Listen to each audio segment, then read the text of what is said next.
Bonjour à tous, bienvenue sur la chaîne. L'heure est venue pour le bilan 2023 de mes lectures, bilan de la chaîne aussi un petit peu, et puis bilan manga, de manière générale. C'est parti.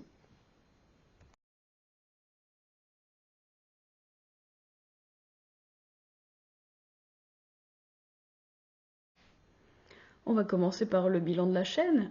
J'ai commencé en février 2023, donc ça fait pas encore totalement un an. Ça me plaît beaucoup, ça me plaît vraiment pas mal. Et puis, quasi dès le début, j'ai inauguré le principe de la décade manga. Comme son nom l'indique, une vidéo tous les 10 jours. Normalement, ça sort le 10, le 20 et le 30 de chaque mois. Et on parle de mes achats et de mes lectures récentes. Euh, je me suis plutôt tenue au rythme, donc je suis assez contente de moi, de ce point de vue-là. Et puis de manière générale, euh, en 2023, j'ai relu énormément de mangas. Du coup, ça va bientôt faire 20 ans que j'en lis, à peu de choses près, parce que j'ai dû commencer au lycée. Donc, oui, ça fait déjà 20 piges. Mais cette année, je suis vraiment replongée dedans de manière assez intense. J'ai acheté énormément de choses, j'ai relu énormément de choses et j'ai beaucoup trié. J'ai affiné mes goûts aussi. Donc, ouais, c'est très positif de ce point de vue-là. Je suis assez contente. Et j'espère que ça va continuer de plus belle en 2024 quand je vois les sorties, les rééditions, les nouveautés qui nous attendent. Je suis très confiante. Je sais que ça va être une bonne année. Je suis pas inquiète du tout. Donc, bah, j'ai hâte. Et du coup, je vous ai préparé un petit top de ce que j'ai lu cette année, de ce que j'ai préféré. J'ai quelques catégories à vous présenter, avec à chaque fois le top 1. Il a fallu que j'en choisisse un quand même. Et à chaque fois, c'est presque un top 2 au final, mais c'est celui qui aurait pu être top 1 si l'autre n'avait pas existé, quoi. En gros. J'ai trouvé ça rigolo. J'espère que ça va vous plaire, et du coup, c'est parti. En vrac, pour commencer, quand j'ai commencé à préparer la vidéo, j'ai essayé de noter les tomes 1 sortis cette année qui m'avaient marqué, comme ça, sans même relire dans un premier temps mes comptes rendus de lecture. J'ai sélectionné voilà, les trucs qui me sont venus tout de suite. Il y a le tome 1 de Sans expérience, parce que c'était vraiment une surprise pour le coup. Euh, J'étais un petit peu méfiante, et finalement j'ai trouvé ça drôle, j'ai trouvé ça choupi. J'ai trouvé ça assez différent. Euh, j'ai bien aimé. Je vous renvoie évidemment tous les tomes dont on parle là. Je les ai tous évoqués dans une des 4 précédentes. Mais voilà, sans expérience, c'était une bonne surprise. Vraiment, littéralement. Plus récemment, Qui suis-je pour t'aimer, le tome 1, un shoujo lycéen avec un truc en plus, avec une histoire d'amnésie et de triangle amoureux, dont j'attends le tome 3 qui va sortir dans pas longtemps et qui conclut la série. Ouais, avec un petit côté voilà, enquête policière en plus du tradi shoujo lycéen. J'ai beaucoup aimé aussi. Ensuite, L'amour est dans le thé, pareil, c'est assez récent. Un gros coup de cœur, shoujo assez adulte pour le coup, parce que les personnages sont adultes, ce qui change un peu des shoujo lycéens. Euh, et que j'ai qualifié de quasi parfait dans ma dernière décade, à tout point de vue. Les persos sont super, le dessin est chou, comment dire, le paysage autour de la plantation de thé, ça donne un contexte sympa aussi. Euh, la gamine est trop choupie, enfin bref. Honnêtement, voilà, shoujo quasi parfait. Ensuite, pas un shoujo. Akane Banashi, le tome 1, pareil, j'ai adoré. J'ai adoré. Moi, j'aime cet esprit shonen, cet esprit euh, immersion dans un domaine japonais qu'on méconnu en France. Donc là c'est le Rakugo, mais si vous suivez un peu la chaîne, vous savez, sur moi ça marche d'en faire ces trucs-là. J'adore Chihayafuru, où là c'est le Karuta. J'adore March Comes In Like a Lion, là c'est du shogi. Voilà, sur moi ça marche. Ça marche d'en faire. J'aime beaucoup le dessin, j'aime le dynamisme, j'aime l'histoire, j'aime l'immersion au Japon, comme je disais. Voilà, Akane Banashi, j'ai acheté la suite, j'ai adoré. Je vais suivre assidûment cette série en 2024, c'est sûr. Quasi même style, Sons of Life. Là, on suit un club de koto, donc c'est un instrument traditionnel, un instrument de musique traditionnel japonais. Donc là, ça se passe au lycée. C'est quasi la même énergie qu'Akane Banashi, honnêtement. Voilà, comme je disais, sur moi, ça marche. Donc, Sons of Life, je suis à jour, j'en suis au tome 9, je l'ai lu, j'ai adoré. Le 10 sort en janvier. Je suis au taquet sur cette série-là. Pareil, je vais la suivre en 2024 sans aucun doute. Ensuite, My Happy Marriage, pareil, je crois que le tome 4 sort bientôt. Non, j'étais en train de me demander si j'avais pas dit une bêtise. J'ai dit quoi à propos du Sons of Life? Tome 10, hein, c'est tome 10 qui sort en janvier. Je crois que j'ai dit une bêtise. Bon, peu importe. My Happy Marriage, pareil, beaucoup aimé. Très joli. Très joli, très Japon, très fleur de sakura.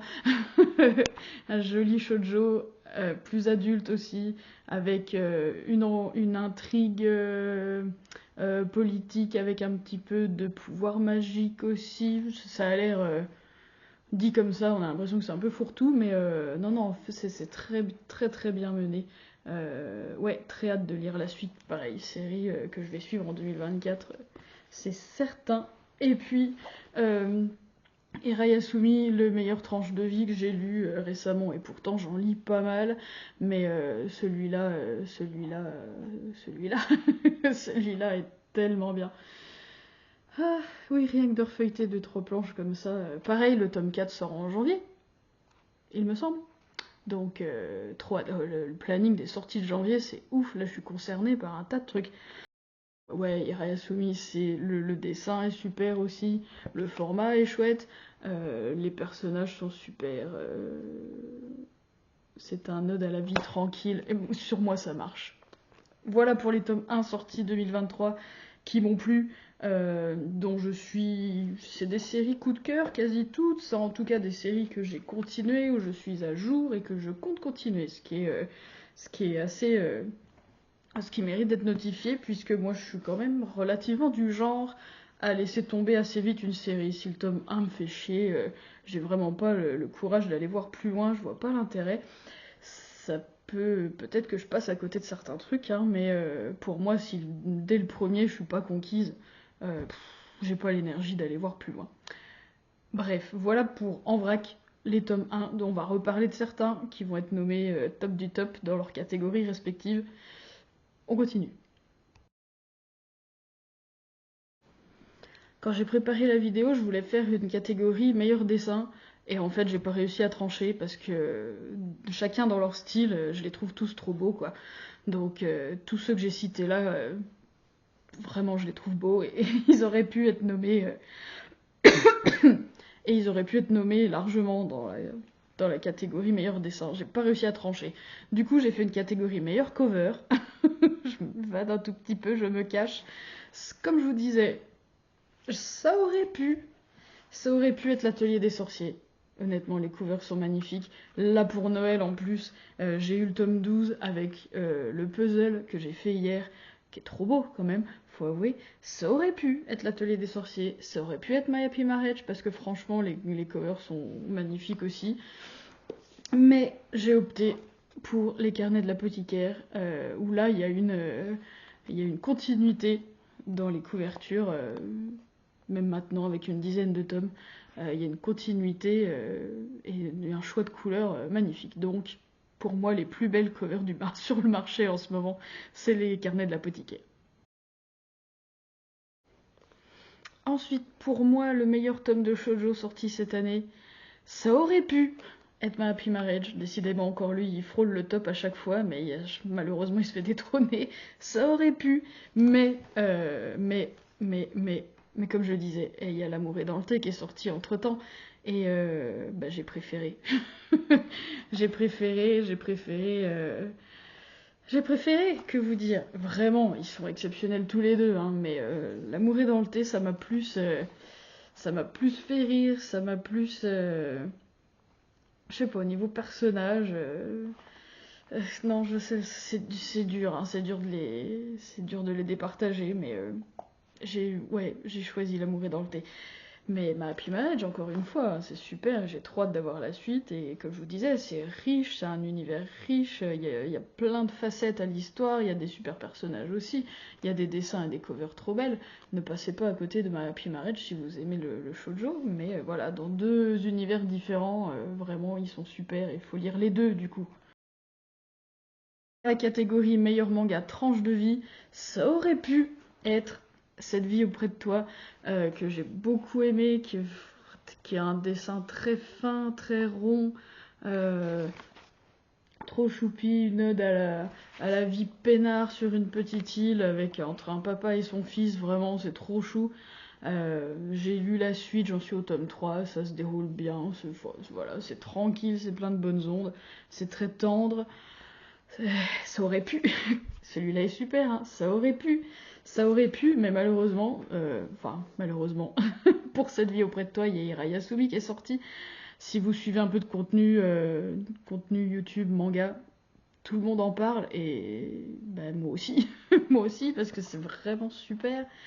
Comme je disais tout à l'heure, hein, voilà, le dessin est un peu différent, mais moi j'aime beaucoup.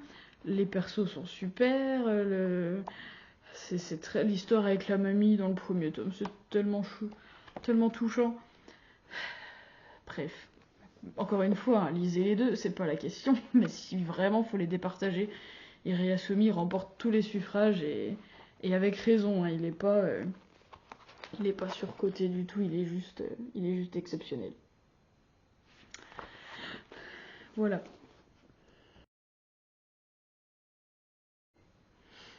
Dans la catégorie shonen, immersion au Japon, dans un domaine qu'on découvre nous occidentaux, je les ai déjà évoqués tout à l'heure tous les deux. Ça aurait pu être Sons of Life, honnêtement, parce qu'il est super. Il est super ce manga, sur moi ça marche d'enfer. Mais il y a Akane Banashi qui est sorti entre temps, et pour le coup, je sais que certains s'en méfient à cause du battage publicitaire qu'on a eu, mais, euh, mais vous pouvez y aller carrément en fait, si vous avez envie de découvrir une facette du Japon, voilà, des personnages tous plus savoureux les uns que les autres, du défi, enfin voilà, c'est l'esprit shonen que j'aime. Sons of Life, c'est le même style, quoi, vraiment, moi les deux m'ont convaincu largement, je vais suivre les deux avec assiduité en 2024, c'est sûr, mais je crois que j'ai eu une petite préférence pour Akane Banashi, alors que je suis musicienne et Sons of Life, du coup, ça parle de musique, donc j'avais un affect particulier, mais je sais pas, niveau personnage, je crois que j'ai été plus séduite par Akane. Ah, ça va être super 2024 avec toutes ces lectures. Vraiment, trop hâte d'avoir la suite de tous ces super mangas, vraiment. Ensuite, une catégorie pour le tome 1 que j'ai préféré, que j'ai lu en 2023, mais qui n'est pas sorti en 2023. Donc, découverte pour moi. Ça aurait pu, encore une fois, ça aurait pu être A Sign of Affection, parce que vraiment j'ai craqué pour ce shoujo tout doux aussi, un petit peu plus adulte puisque ça se passe à l'université, entre une fille malentendante et un mec passionné de langue et grand voyageur. J'ai pas la suite pour l'instant, j'ai lu que le 1, mais j'ai eu un gros coup de cœur pour ce tome 1, et là que je le refeuillette en vous parlant, je me dis que oui, en plus c'est très joli. Donc ça aurait pu être Sign of Affection, parce que vraiment, c'est une série que j'espère compléter et me mettre à jour voilà, en 2024. Mais j'ai découvert aussi l'Atelier des Sorciers. Et pareil, j'ai lu que le 1, j'ai commencé à acheter la suite, mais j'ai pas encore lu. J'ai été très séduite par cet univers. Ouais, le dessin est très très beau, l'univers est complet, l'univers invente un petit peu sa propre magie. J'ai été assez conquise, ouais, carrément conquise même. Et bah voilà, c'est une série que j'espère avancer et, et dont j'espère rattraper le retard en 2024. Mais voilà, voilà ce que j'ai au programme, entre autres, en 2024, du coup. Je voulais faire une catégorie meilleur dernier tome, meilleure conclusion de série, sauf que bah, je me suis rendu compte que en fait en 2024 j'ai fait que commencer des séries, j'en ai pratiquement pas conclu. C'est pas forcément de ma faute, hein, c'est juste que la plupart sont en cours de publication. Et puis, ou que je me suis débarrassée de plein de trucs que j'aurais pu finir, enfin bref. Que j'ai pas fini beaucoup de séries en 2023, mais il y en a deux quand même que j'ai aimées. Donc la meilleure, à mon avis, ça aurait pu être Natsuko no Sake. Une série en 5 tomes de chez Vega Dupuis qui parle de Natsuko qui reprend la brasserie de saké de son frère et qui travaille avec son père et tout ça, et ça parle d'écologie, ça parle d'agriculture biologique, ça parle de marketing, voilà, c'est assez ancien dans le trait, c'est un petit peu vintage, mais c'est des sujets hyper actuels. On en apprend énormément sur le saké. On est en immersion, encore une fois, dans le Japon, dans un domaine particulier, entre autres l'agriculture, le saké, l'alcool, le Japon, quoi. Les rizières, parce qu'on parle aussi de culture du riz. Et de féminisme, du coup, parce que Natsuko, elle est un petit peu unique comme femme au milieu de ce milieu du saké qui est quand même, et de l'agriculture qui est quand même majoritairement masculin. Donc franchement, c'est super, j'ai beaucoup aimé cette série.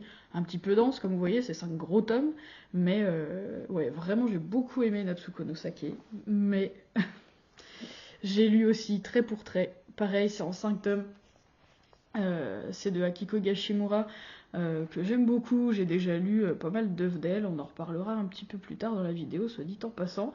Et là, c'est un manga autobiographique, en fait, où elle nous raconte sa jeunesse, son apprentissage du dessin, ses débuts de carrière de mangaka et tout ça, et j'ai vraiment trouvé ça vraiment très très chouette.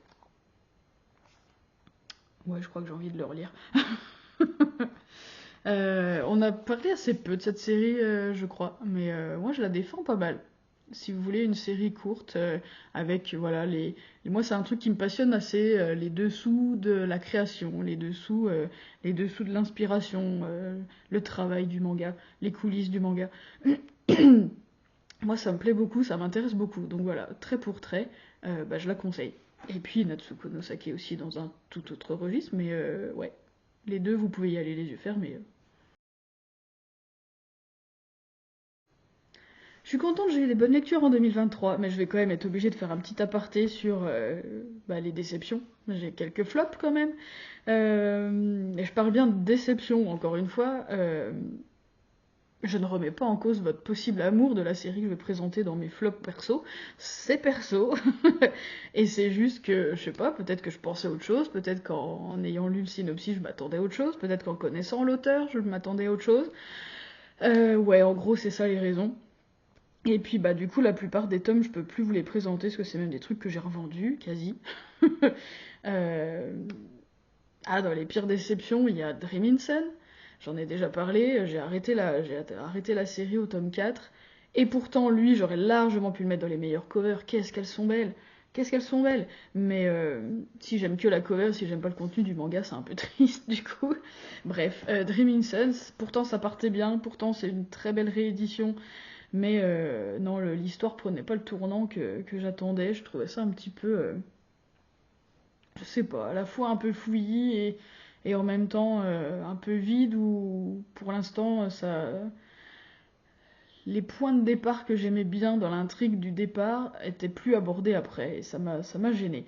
Donc malheureusement, j'ai arrêté la lecture de Dreaming Sun. Une autre déception, c'était Last Quarter, pourtant des Yazawa. Moi qui ai adoré Nana, ils sont juste là. Et puis Paradise Kiss, j'ai beaucoup aimé. Donc Last Quarter, quand ça a été réédité et recommercialisé, là j'étais très contente.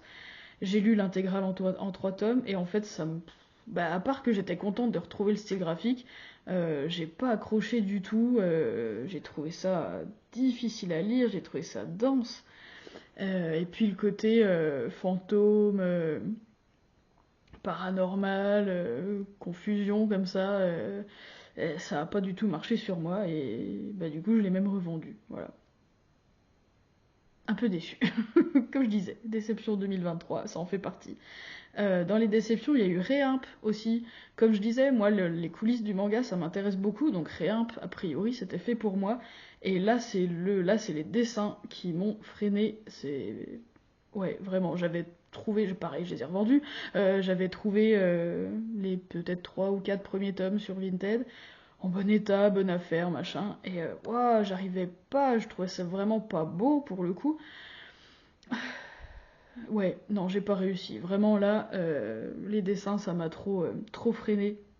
J'ai pas réussi à le lire alors que l'histoire m'avait l'air chouette, mais là j'ai pas pu, vraiment.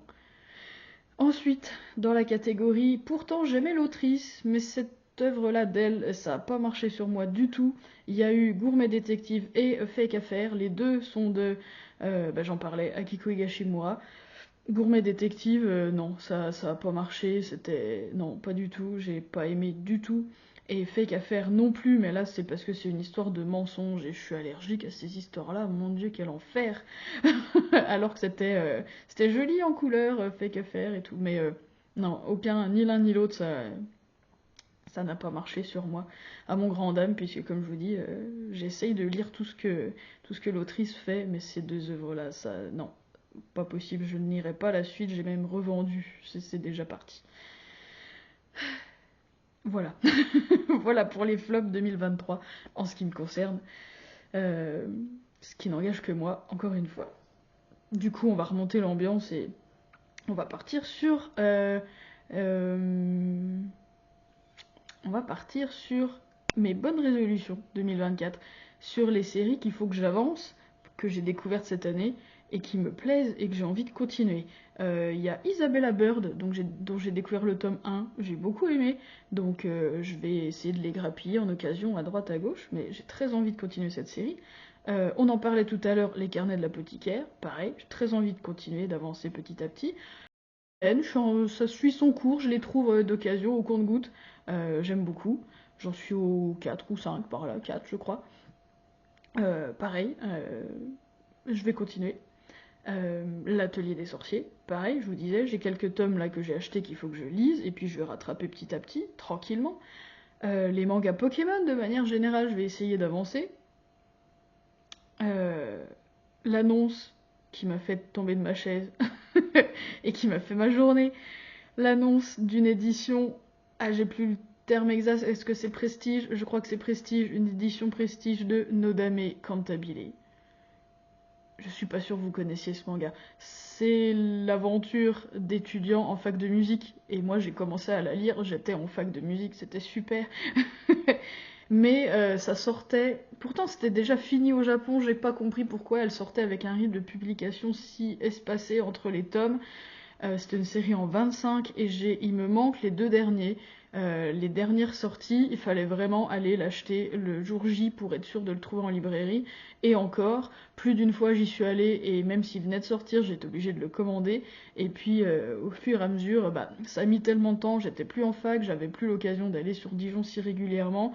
Et puis j'aime pas acheter mes mangas sur Amazon. Bref, je vous passe les détails. Toujours est-il que je n'ai pas j'ai jamais pu finir cette série parce que je n'ai pas les deux derniers. Et puis là, j'étais en train de me dire, non, allez, tu peux pas finir 2023 sans avoir conclu Nodame Cantabile, tu vas acheter les deux derniers tomes en numérique, tant pis, mais au moins tu connaîtras la fin de cette série, c'est pas possible autrement. Et là, que vois-je? En feuilletant par hasard mon planning dans la superbe application Manga Collect, sur quoi je tombe? En fin février, je crois, Nodame Cantabile, réédition, édition Prestige, j'espère que j'écorche pas le terme, sinon je me corrigerai au montage. Ça m'a fait ma journée. Donc j'ai pas encore, je sais pas encore si c'est des tomes doubles, si c'est un grand format, j'en sais rien, mais c'est trop cool. Pourtant l'édition de base est super avec les couleurs, les couvertures sont super et tout. Est-ce que je vais la garder, est-ce que je vais la revendre, je sais pas encore, mais rien que de savoir que ça va sortir, je suis trop contente. Ça m'a fait tomber de ma chaise, c'est vraiment... je suis trop contente. Trop contente de pouvoir me relancer, me relancer dans cette série. Trop bien. Je me suis égarée. Je continue avec les séries que je dois avancer et voir finir.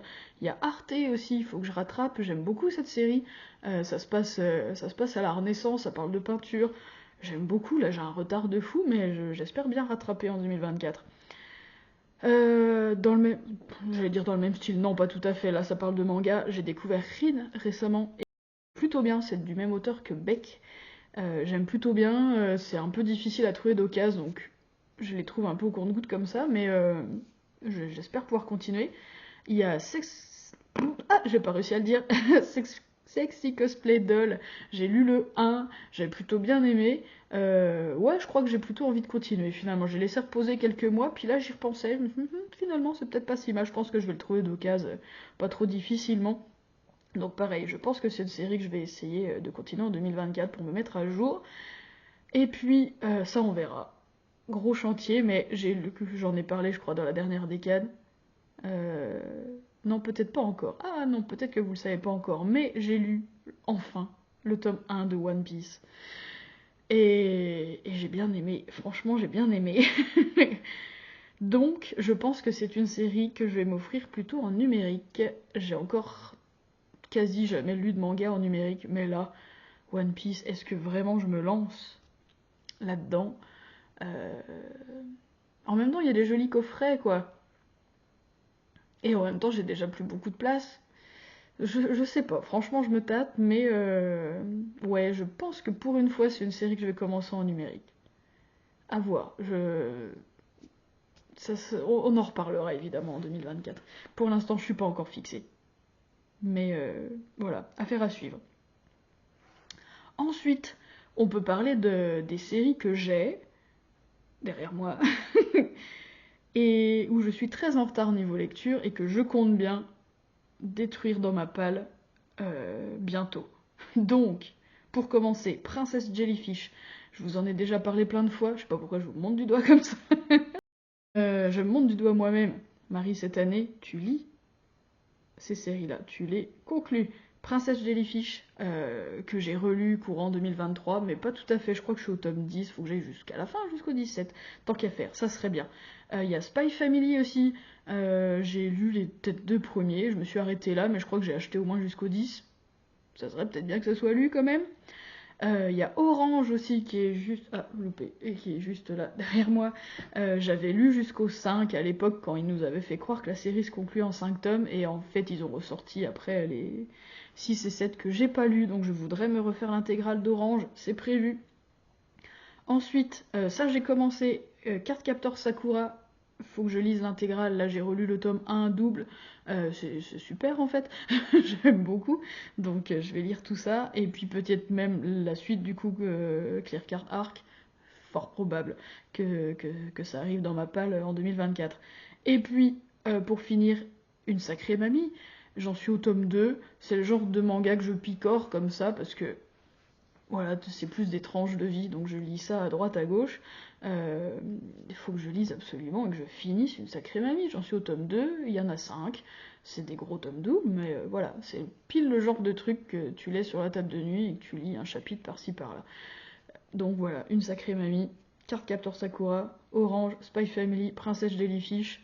Si je me débrouille bien, je peux conclure ça premier trimestre 2024 quand même, ça me paraît pas inatteignable comme objectif. Pendant qu'on y est, j'ai préparé ma wishlist de janvier. On va faire ça très vite. Il y a des séries dont je suis à jour, dont un nouveau tome sort en janvier. Il y a Blue Box le 5, trop hâte. Ma Happy Marriage le 4, on en parlait tout à l'heure, trop hâte aussi. Qui suis-je pour t'aimer le tome 3, pareil, trop hâte. En plus, c'est la conclusion de la série. J'ai pas lu le 2 exprès, j'ai adoré le 1 et j'attendais d'avoir les 3 pour les lire les 3 d'un coup. Donc tout va bien. Le tome 44 de Chihayafuru, vous savez que je suis à jour et que c'est quasi mon manga préféré. J'ai beaucoup avancé, j'ai rattrapé tout mon retard là cet été en 2023, donc je suis très contente d'être à jour et de pouvoir me jeter sur le tome 44 quand il sortira, donc tout bientôt. Il y a le tome 4 de Blooming Girls qui sort aussi, je crois que j'ai pas lu le 3. Mais les 1 et 2 étaient sortis en même temps, j'avais beaucoup aimé. Donc pareil, plutôt hâte de continuer. Cette vie auprès de toi, on en parlait tout à l'heure, je suis pas tout à fait à jour, mais si le 5 sort, peut-être que je lirai 4 et 5 d'affilée, du coup. Sons of Life, le 10, pareil, on en parlait tout à l'heure, trop hâte, je suis à jour, je peux me jeter dessus.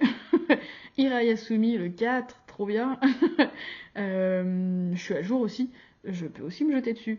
Et puis, il y a aussi To New You, le 3 qui sort, sauf que là, effectivement, j'ai acheté 1 et 2, mais je les ai pas encore lus. Le 1 faisait partie de mon calendrier de l'Avent, d'ailleurs, vous pourrez regarder la prochaine vidéo qui sortira sur la chaîne, du coup, ça sera mon compte-rendu de mes lectures, de mes 24 tomes 1, relectures, mais majoritairement découvertes, ou quelques one-shots que j'ai lus pour mon calendrier de l'Avent. Il m'en reste quelques-uns, j'ai pris un petit peu de retard, parce que là on est le 28, et j'ai pas encore complètement tout lu, mais ça sera la prochaine vidéo sur la chaîne. Bref, donc To New You, je ne sais pas encore si je l'achète, puisque j'ai pas encore lu le 1 et le 2.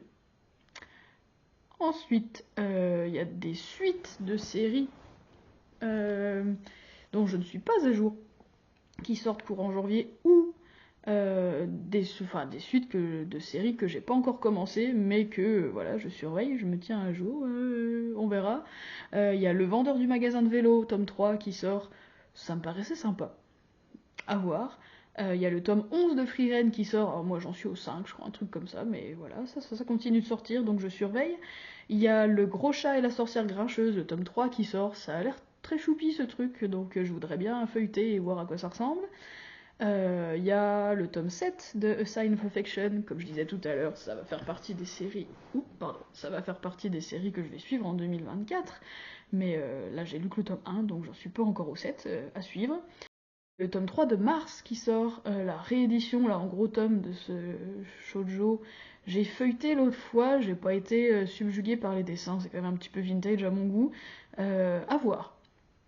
Il y a le tome 10 d'œuf de Naruto édition Kage qui sort. J'ai lu le 1, j'ai le 2 là derrière moi que j'ai pas encore lu.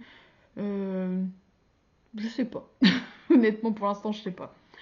Ensuite, il y a le tome 3 de Hoshi dans le jardin des filles qui sort, pareil. Je vais attendre de voir si j'arrive à trouver le 1 et le 2 en occasion et puis à découvrir cette série. Pourquoi pas, à voir. Il y a Skip and Loafer, le 3 qui sort. J'avais plutôt bien aimé le 1, mais j'ai pas acheté le 2. J'avais pas été subjuguée non plus. À voir. Et puis, une série que j'ai depuis très longtemps dans ma wishlist, ça s'appelle Le Théâtre des Fleurs. Là, c'est le tome 7 qui sort, mais j'ai jamais lu encore. Donc, pareil, ça fait partie des séries que je surveille, que peut-être j'achèterai en occasion un de ces jours, mais là, j'ai acheté tellement de nouveautés déjà. À voir, voilà, c'est dans ma wishlist, ça apparaît dans mon planning, à surveiller, à feuilleter si possible, voilà, pour m'aider à me décider.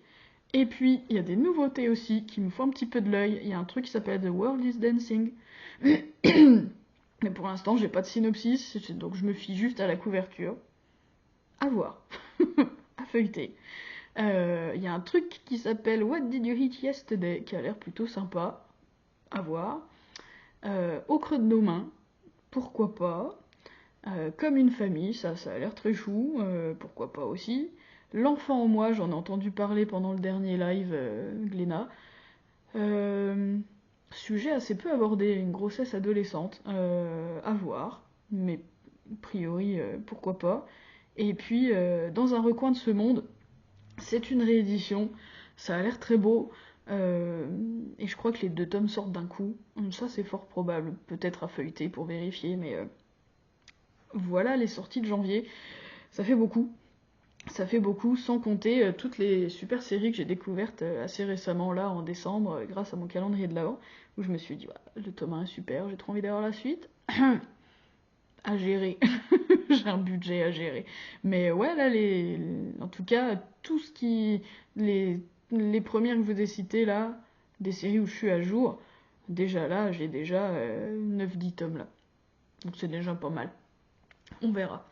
On verra si j'ai l'occasion d'aller en librairie et de feuilleter un peu ou pas. Ça va jouer. Sur ce, j'ai beaucoup parlé, mais je crois que j'ai fait le tour. Je n'attends qu'une chose, c'est que vous me disiez, vous, en commentaire, vos tops. Est-ce que vous avez lu ce que j'ai mis, moi, en top? Est-ce que ça vous a plu? Est-ce qu'on est d'accord? Est-ce qu'on n'est pas d'accord? Ça m'intéresse quand même.